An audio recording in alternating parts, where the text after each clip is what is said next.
तो भारत से डील करनी है तो पुराने फार्मूले भूल जाओ। यूरोप, क्योंकि आज के दौर में जहां बाकी देश यूरोपियन यूनियन या पश्चिमी ताकतों के सामने घुटने टेक देते हैं, वहीं भारत ने ऐसा करारा जवाब दिया है कि सबकी आंखें खुली की खुली रह गई। सिर्फ 7 दिनों में यूं को एहसास हो गया कि यह वो पुराना 1947 वाला भारत नहीं है, यह है 2025 का नया, मजबूत और आत्मनिर्भर भारत।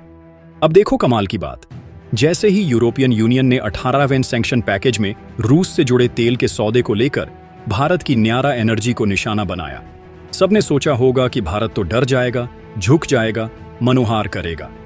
लेकिन नहीं, भारत ने सीधे डील तोड़ दी और ऐसी शर्त रख दी कि पहले पैसे दो, फिर माल मिलेगा, कोई जहाज नहीं निकलेगा।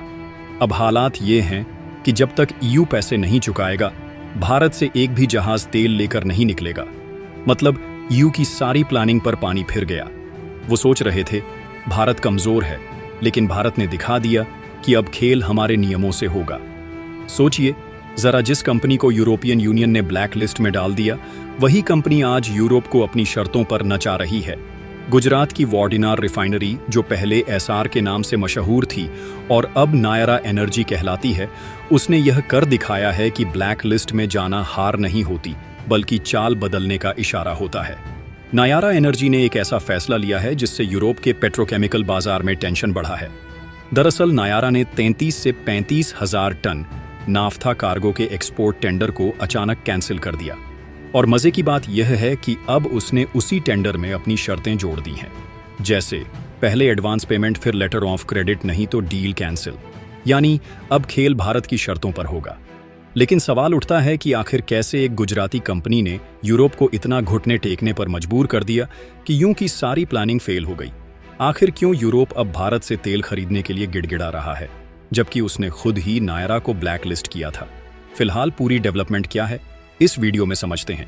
लेकिन आगे बढ़ने से पहले इस वीडियो को एक लाइक करके चैनल को सब्सक्राइब जरूर कर लीजिए। दरअसल नाफ्था की अहमियत को सबसे पहले समझना जरूरी है। ये क्रूड ऑयल को रिफाइन करने के दौरान निकलने वाला एक हल्का हाइड्रोकार्बन होता है और यूरोप की कई बड़ी बड़ी रिफाइनरियां और पेट्रोकेमिकल प्लांट्स इसी पर निर्भर हैं। यानी साफ सुथरे बातों में कहें तो यह पेट्रोलियम उत्पाद है। इस कार्गो की डिलीवरी अगस्त में होनी थी, लेकिन जैसे ही नायरा ने रूल्स बदले, यूरोपीय यूनियन के होश उड़ गए। अब हालत यह है कि यूरोप न तो भारत की शर्तें मान पा रहा है और ना ही कोई नया रास्ता निकाल पा रहा है, और उधर भारत ने बड़ी चतुराई से यह पूरा कार्गो मिडिल ईस्ट को बेचना शुरू भी कर दिया है, वह भी प्रीमियम दाम पर, यानी नॉर्मल रेट से $300 से $500 प्रति बैरल ज्यादा में। यूरोपीय खरीदार तो पीछे हट गए, लेकिन मिडिल ईस्ट ने इस मौके को दोनों हाथों से लपक लिया। यानी जिस नायरा को ब्लैक लिस्ट किया गया था, आज वही नायरा पूरी ब्लैक मार्केट की चालें तय कर रही है। उसने दुनिया को दिखा दिया कि भारत अब सिर्फ ग्राहक नहीं, गेम चेंजर बन चुका है। अब बात करते हैं उस डील की जिसे लेकर यूरोपियन यूनियन ने सोचा था कि हमने सैंक्शन ठोक दिए हैं, अब भारत सस्ते में नाफ्ता बेचने को मजबूर हो जाएगा। लेकिन जो हुआ वह शायद उन्होंने सपने में भी नहीं सोचा होगा। भारत ने झट से वही कार्गो घुमा के मिडिल ईस्ट भेज दिया और बोल दिया, बिजनेस हमारा है तो रेट और रूल्स भी हमारे ही होंगे। अब डील की पेमेंट टर्म्स क्या हैं, ये तो पूरी तरह सामने नहीं आया है, लेकिन इतना जरूर है कि डील बिजली की स्पीड से फाइनल हो गई। मतलब यूरोप सोचता रह गया और भारत ने बाजी मार ली। अब जरा सोचिए, क्या आपने पहले कभी ऐसा भारत देखा था जो आंखों में आंखें डालकर कहे, तुम बैन लगाओ, हम प्लान बदल देंगे? सालों से यूरोपियन यूनियन इस घमंड में था कि अगर भारत पर सैंक्शन लगाएंगे तो उसे झुकना पड़ेगा। लेकिन उन्हें क्या पता था कि भारत तो पहले से ही अपनी गेम प्लानिंग तैयार करके बैठा है। और मजे की बात तो यह देखिए, जब सैंक्शन की आवाजें उठी, नायरा एनर्जी ने झट से ऐलान कर दिया कि वो भारत में 7,000 करोड़ का नया निवेश करने जा रही है। यानी सीधा मैसेज, तुम्हारे बैन से हमें फर्क नहीं पड़ता, हमारे प्लान तुम्हारी सोच से भी बड़े हैं। अब यहां एक और ट्विस्ट है।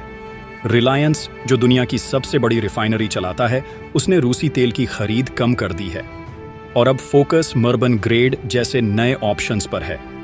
तो क्या अब रूसी तेल भारत आना बंद हो जाएगा? बिल्कुल नहीं, क्योंकि मैदान में अभी भी इंडियन ऑयल और भारत पेट्रोलियम जैसी सरकारी कंपनियां डटी हुई हैं, जो आराम से रूस से तेल मंगा रही हैं, और देश के अंदर सबसे ज्यादा खपत भी इन्हीं के पास है। मतलब साफ है, रूस का तेल अब भी भारत आ रहा है और यूरोप का खेल अब भारत समझ चुका है। और नायरा ऐसा लगता है जैसे वह तो खुद यूरोपियन सैंक्शन का इंतजार कर रही थी ताकि अपने प्लान को और जोर से लॉन्च कर सके। अब बताइए, यह भारत वही पुराना भारत है? नहीं, ये नया भारत है जो अब सिर्फ बिजनेस नहीं करता, अब शर्तें भी खुद तय करता है। अब जरा सोचिए, यूरोपियन यूनियन ने जो सैंक्शन जनवरी 2026 तक लागू करने की धमकी दी थी, भारत ने उससे पहले ही ऐसा एक्शन ले लिया कि अब बात सिर्फ तेल की नहीं, इज्जत की हो गई है। नायरा एनर्जी अब कानूनी मोर्चे पर भी उतर आई है। सीधे सीधे ऐलान कर दिया है कि हम यूरोपियन यूनियन की अदालत में जाएंगे और खुद को इस ब्लैक लिस्ट से बाहर निकलवाएंगे। और साथ ही यह भी कह दिया, हम रुकने वालों में से नहीं हैं। धमकी नहीं, अब प्राथमिकता भारत है।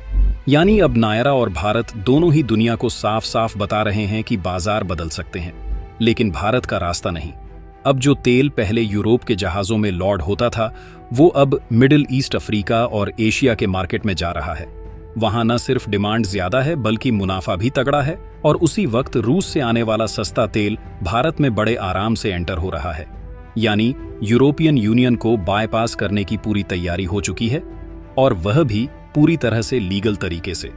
भारत ने ना कोई नियम तोड़ा, ना कोई चोरी छुपे डील की, लेकिन फिर भी यूरोपियन यूनियन के चेहरे पर वह तमाचा पड़ा है जो गूंज अभी बंद नहीं हुई।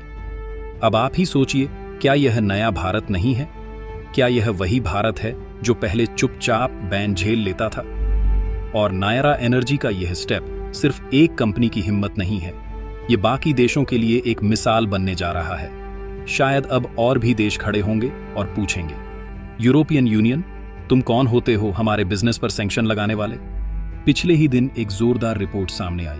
रीटर्स ने बताया कि रूस के भारी उराल क्रूड से लदी टैंकर ओमनी को अब वडिनार नहीं बल्कि मुंद्रा पोर्ट पर उतारा गया है, और वहां से इसे HPCL मित्तल एनर्जी को बेच दिया गया। मतलब साफ है, शिपर और ट्रेडर अब यूरोपियन यूनियन के नियमों से दूरी बना रहे हैं। इसी बीच नायरा एनर्जी ने भी चालाकी दिखाते हुए एक्सपोर्ट के लिए अब एडवांस पेमेंट या लेटर ऑफ क्रेडिट को जरूरी कर दिया है। इसी डर से 2 और जहाजों ने वर्डनार पोर्ट पर माल लोड करने से ही मना कर दिया। इससे पता चलता है कि शिपिंग और बीमा कंपनियां यू की पॉलिसियों को लेकर बेहद सतर्क हो गई हैं। आपको बता दें कि वनार की इस 4 लाख बैरल प्रतिदिन वाली रिफाइनरी में रूस की बड़ी कंपनी RNF की 29.13% हिस्सेदारी है। इसी रोने की रिलायंस के साथ जो $6 करोड़ से $20 अरब डॉलर वाला मेगा डील चल रहा था, वह भी फिलहाल अटका पड़ा है यूके बैन और वैल्यूएशन के झगड़ों की वजह से। लेकिन नायरा भी कहां रुकने वाली थी। कंपनी ने अपने रिटेल आउटलेट्स की संख्या बढ़ाकर 760 कर दी है ताकि घरेलू बिक्री से भी कमाई होती रहे। कहने का मतलब यह है कि भले ही यूरोप ने दरवाजा बंद कर दिया हो, नायरा ने बाकी दुनिया में नए दरवाजे खोल लिए हैं, वह भी प्रीमियम दाम पर। और आप इस पर क्या सोचते हैं? क्या भारत ने सही समय पर सही जवाब दिया? नीचे कमेंट करके जरूर बताइएगा। और अगर आपको ये वीडियो पसंद आई हो तो एक लाइक तो बनता है, क्योंकि ये सिर्फ खबर नहीं थी, ये था नया भारत का नया ऐलान। जय हिंद, जय श्री राम।